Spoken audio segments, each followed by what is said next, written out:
مبروك عواشركم وبصحة فطوركم متابعين معرض فوران. اليوم جبنا لكم الجديد عاوتاني. بسم الله نبداو لكم بهاد الكسوه هذه، فيها من 3 سنين تقريبا حتى النمره 10 سنين تقريبا، بحال هكاك 8 سنين 9 سنين هكا بالكاب ديالها. وفيها اللوان اللي بغات تلبس كسوه بوحدها تلبس، بغا يدير الكاب يدير الكاب. فيها هاد اللون، فيها هاد اللوين هذا، فيها هاد الشكل هذا، يعني فيه مزوقات بزاف، كاين فيهم اللوان هنا هكا، راه فيهم كاع القياسات، فيهم اللوينات.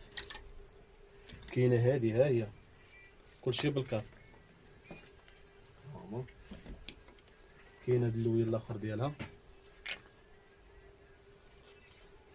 كاين عندنا المهم الكساوي ها هما راه باينين لهم خايمجين بالنسبه للصغار كاع. ها هما كسيوه زوينه وانيقه، ها هي فيها القياسات حتى هي، غادي غير بالنسبه من العام حتى 4 سنين.